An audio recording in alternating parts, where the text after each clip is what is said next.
Sejatinya tak semua waliullah atau kekasih Allah adalah seorang ulama, pejuang Islam, atau keturunan orang-orang saleh. Terdapat kisah nyata, seorang sopir jadi waliullah. Lantas apa perbuatannya hingga mendapat derajat tinggi di mata Allah? Ini merupakan kisah nyata Muhsin, seorang sopir jadi waliullah. Beliau sebelum menjadi pengasuh pondok pesantren dengan jumlah santri ribuan adalah sopir pribadi seorang juragan di Malang. Suatu hari Muhsin diminta majikannya yang bermukim di Bulu Lawang untuk mengantarnya ke Pasuruan.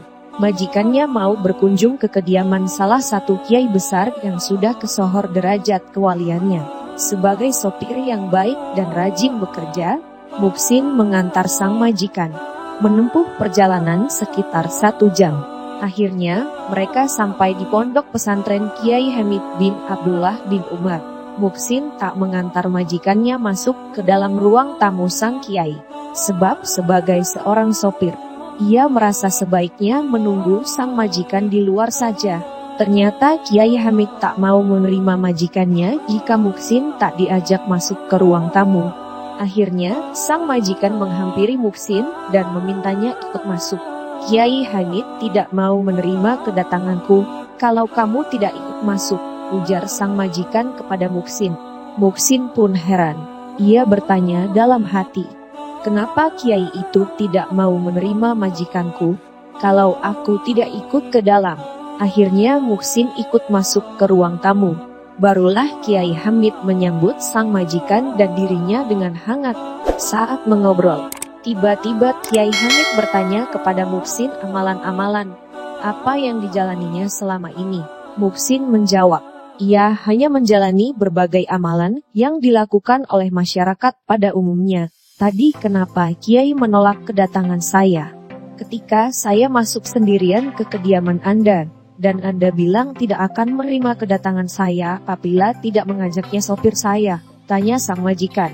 Anak ini akan jadi wali dan akan memiliki pondok pesantren yang besar. Saya sudah melihat tanda-tandanya. Makanya, saya menolak kedatanganmu kalau tak kamu ajak sang wali, ujar Kiai Hamid menjelaskan. Muhsin pun tersenyum dan sedikit menundukkan kepalanya karena malu mendengar alasan Kiai Hamid tersebut. Ia sendiri tak pernah mengetahui kalau ia akan menjadi seorang waliullah. Bahkan sang majikan kaget bukan kepalang mendengar pernyataan Kiai Hamid tentang masa depan sopir pribadinya tersebut. Sejak kisah ini menyebar ke berbagai pelosok, maka satu persatu para orang tua mengirimkan anak-anaknya kepada Kiai Muhsin untuk belajar agama Islam. Semula hanya 5 murid dan bertempat di musala dekat rumah majikannya. Namun semakin lama, kewalian Kiai Muhsin terdengar di berbagai daerah. Akhirnya, makin banyak santri belajar kepada beliau.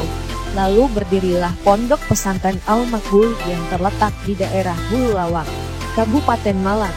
Setahun kemudian santrinya mencapai 100. Lambat laun jumlah santrinya terus bertambah hingga saat ini, jumlah santrinya mencapai sekitar 10 ribuan anak.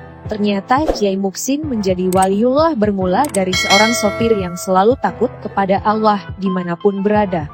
Beliau juga tak pernah meninggalkan sholat 5 waktu.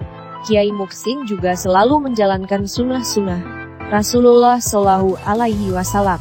Inilah kisah seorang sopir yang terpilih menjadi waliullah. Wallahu a'lam.